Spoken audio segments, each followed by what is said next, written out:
Good morning, dear students. Today my topic is effect of surface area. बड़ी सतह का प्रभाव। आपने अपनी रोज़ाना की लाइफ में देखा होगा कि कप की अपेक्षा प्लेट से हम गर्म चाय जल्दी पी लेते हैं। ऐसा क्यों होता है? और गर्मियों में घड़े का जल ठंडा होता है, ऐसा क्यों होता है? और बर्फीले जल से भरे गिलास की बाहरी सतह पर जल की बूंदें नज़र आती हैं। ये सारे सवाल हैं जिसके हम अभी जवाब खोजेंगे। तो सबसे पहले,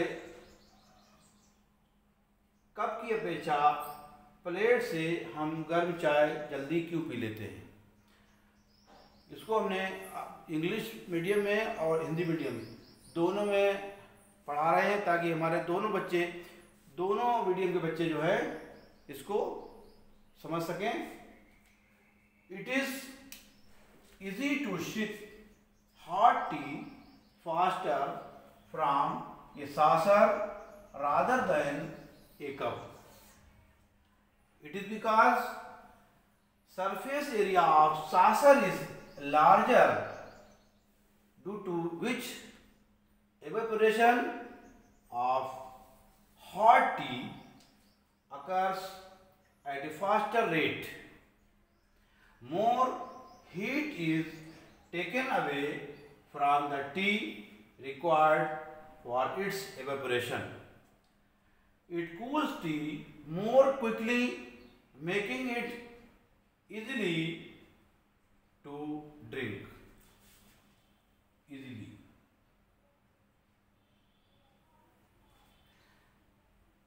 कप की अपेक्षा प्लेट से हम गर्म चाय जल्दी क्यों पी लेते हैं? क्योंकि प्लेट का सतही क्षेत्रफल, जो सरफेस एरिया है, क्षेत्र अधिक होता है, जिससे बाष्पीकरण की दर तीव्र हो जाती है, यानी कि उसकी स्पीड बढ़ जाती है। एवेपोरेशन की स्पीड, रैपिड स्पीड से एवेपोरेशन होता है, जिससे हम प्लेट से गर्म चाय जल्दी पी लेते हैं। On the other hand, why do many people keep water in an earthen pot, pitcher, मटका in summer? गर्मियों में घड़े का जल ठंडा क्यों होता है? Pitcher has large number of very small pores through which water seeps out. This water takes out heat equal to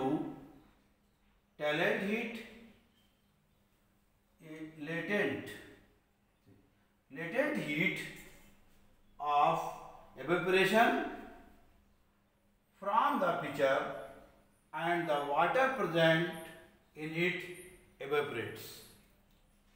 Since heat is taken from the water, it gets cooled. This is an example of cooling by evaporation. गर्मियों में घड़े का जल ठंडा क्यों होता है? क्योंकि घड़े में बिल्कुल बहुत अधिक संख्या में बहुत छोटे छोटे पोर्स, छिद्र होते हैं, जिनसे जल बाहर आ जाता है।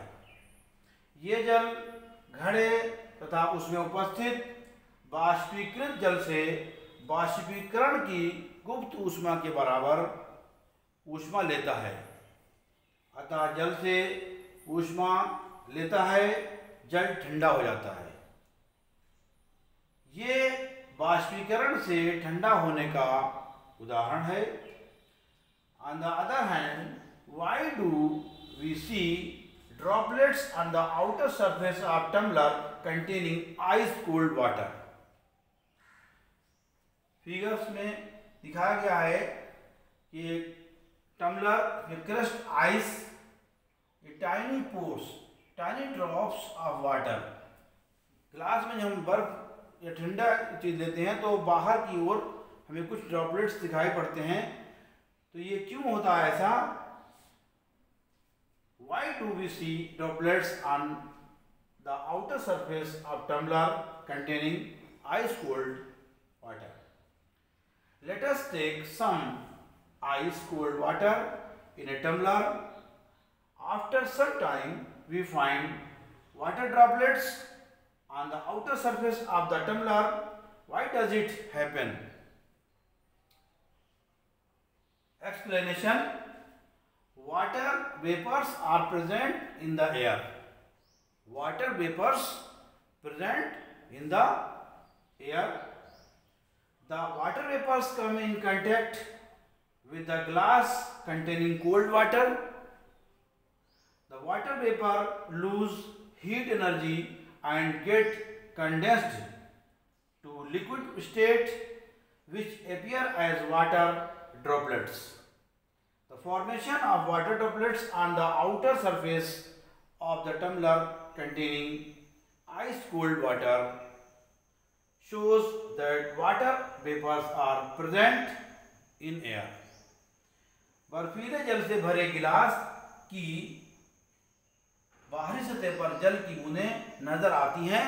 ऐसा क्यों होता है? क्योंकि वायु में जल वाष्प उपस्थित होती है। जल वाष्प की ऊष्मीय ऊर्जा बर्तन में रखे ठंडे जल के संपर्क में आकर कम हो जाती है और संघनित होकर द्रव अवस्था में आ जाती है, जो जल की बूंदों के रूप में होती है। इससे पता चलता है कि वायु में जल वाष्प उपस्थित होती है। यानी कि जो टम्बलर के बाहर जो बूंदें आ गई, ऐसा क्यों हुआ? क्योंकि जो वातावरण है हमारा, वाटर वेपर्स आर प्रेजेंट, जो वातावरण जो एयर है उसमें जल वाष्प उपस्थित होता है और वो जल वाष्प गिलास के सतह के कांटेक्ट में आती है। क्योंकि गिलास की के टेम्परेचर कम है तो उसके कांटेक्ट में आकर के वो बूंदों की शक्ल में आ जाती है। तो हम समझते हैं कि ये बूंदें गिलास के अंदर से आ गई, अंदर से नहीं आती हैं, वो बाहर की वातावरण की जो जलवाष्प है, ह्यूमिडिटी है, वो होती है।